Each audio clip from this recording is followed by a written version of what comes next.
নমস্কার বন্ধুরা, আমার আরও একটা নতুন রেসিপিতে তোমাদের সবাইকে জানাই স্বাগত। আজকে আমি তোমাদেরকে বানিয়ে দেখাবো স্ট্রবেল স্নেক্স অথবা বিস্কিট। এই বিস্কিটটা বানিয়ে তোমরা 1 মাস পর্যন্ত স্টোরেবল করে রেখে খেতে পারবে। খুবই সহজ বানানো, মাত্র 2টি উপকরণে হয়ে যায়। আর সকাল বা বিকালে চা দিয়ে খুবই জমে যায় এই বিস্কিট। আর ভিডিওটা শেষ পর্যন্ত দেখার জন্য অনুরোধ রইল। তো এখানে আমি নিয়ে নিচ্ছি 1.5 কাপ আটা। এই বিস্কিটটা আটা দিয়েই বানানোর চেষ্টা করবে, আটা দিয়ে খুবই ভালো হয়। তারপর এখানে নিয়ে নিলাম আমি হাফ কাপ সুজি।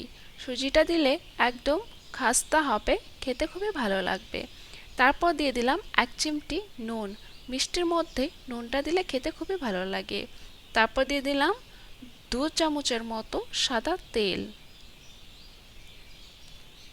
আর এখানে আমি নিয়েছি হাফ কাপ চিনি। চিনিটা আমি এখন দিব না, এখানে আমি সামান্য পরিমাণে জল দিয়ে চিনিটাকে গলিয়ে নেব, তারপর আমি চিনিটা দেব। এটা এখন আমি সাইডে রেখে দিচ্ছি। আর এখন আমি এই শুকনো উপকরণগুলো হাত দিয়ে ভালো করে মেখে নেব। যত ভালো করে মাখবে বিস্কিটটা ততই খাস্তা হবে, খেতে খুবই ভালো লাগবে। তো এই সবগুলো আমার মাখা হয়েছে কিনা সেটা বোঝার জন্য আমি হাতে এইভাবে মোট করে নিচ্ছি। দেখো কত সুন্দর মোট হয়ে আছে, তার মানে আমার মাখাটা একদম পারফেক্ট হয়েছে। তারপর সেই ভিজিয়ে রাখা চিনির জলটা দিয়ে আমি ভালো করে আবার মেখে নেব। আগে কিন্তু জল দিতে যাবেন না, এই চিনিটা দিয়েই ভালো করে মেখে নিতে হবে। চিনিটা কিন্তু আস্তে আস্তে গলে যাবে। তো এই ভিজিয়ে রাখা চিনিটা দিয়ে আমি ভালো করে মেখে নেব। তো আমার এইগুলো সব ভালো করে মাখা হয়ে গেছে, আমি মেখে নিয়েছি একটু সময় নিয়ে। তারপর আমি সামান্য পরিমাণে নর্মাল জল দিয়ে একটা সফট ডো তৈরি করব।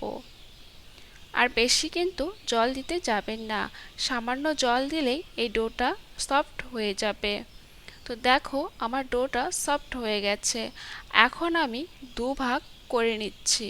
আর বন্ধুরা, তোমরা যদি আমার চ্যানেলে নতুন সদস্য হয়ে থাকো, চ্যানেলটি সাবস্ক্রাইব করার জন্য অনুরোধ রইল। সেটা কিন্তু একদমই ফ্রি। তো আমি 2টো লেচি করে নিয়েছি। এখন আমি একটা লেচি বেলুনিতে নিয়ে নিলাম। এখন আমি এটা বেলে নেব। আর বেশি কিন্তু পাতলা করে বেলা যাবে না, একটু মোটা করে বেলে নিতে হবে। তোমাদেরকে দেখিয়ে দেব, তোমরা শেষ পর্যন্ত দেখো তাহলেই বুঝতে পারবে। তো দেখো আমি সম্পূর্ণ কিন্তু বেলে নিয়েছি, তোমরা দেখে নিশ্চয়ই বুঝতে পারছো আমি কতটা মোটা রেখেছি। এখন আমি একটা চাকুর সাহায্যে এই 4 সাইড কেটে নেব। আমি এই রুটিটা স্কোয়ার শেপে করে নেব। আর বন্ধুরা, এই বিস্কিটটা বানানো কিন্তু খুবই সোজা। তোমরা কিন্তু এইভাবে বানিয়ে 1 মাস পর্যন্ত স্টেবল করে রেখে খেতে পারো। তো দেখো আমি 4 সাইড কেটে নিয়েছি, এইগুলো আমি সাইডে রেখে দেব। এইগুলো আমি আবার পরে বেলে তারপর বিস্কিটটা বানিয়ে নেব। এখন আমি বিস্কিটের শেপে কেটে নিচ্ছি।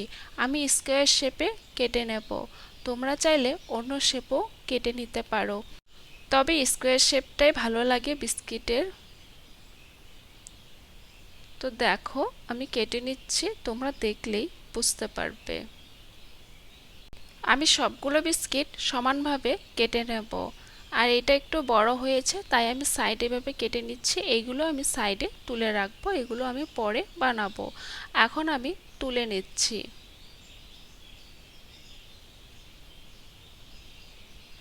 তো আমি সবগুলো তুলে নিয়েছি।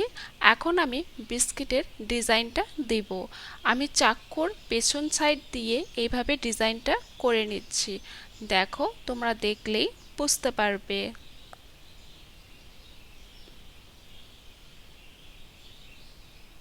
দেখো আমি ডিজাইনটা করে নিয়েছি, কত সুন্দর হয়েছে। তো এইভাবে আমি তোমাদেরকে আরও একটা ডিজাইন করে দেখাচ্ছি।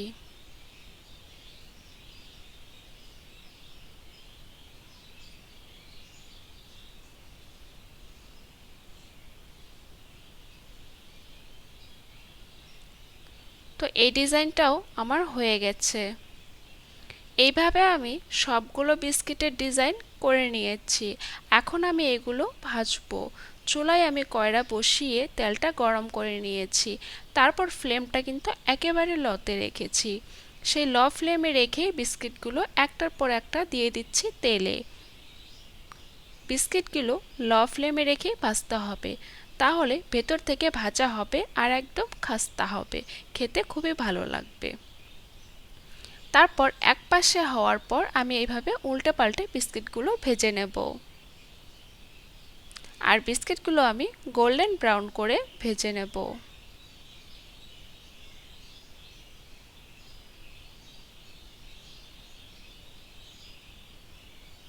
তো দেখো বিস্কিটগুলোর কিন্তু কালার চলে এসেছে।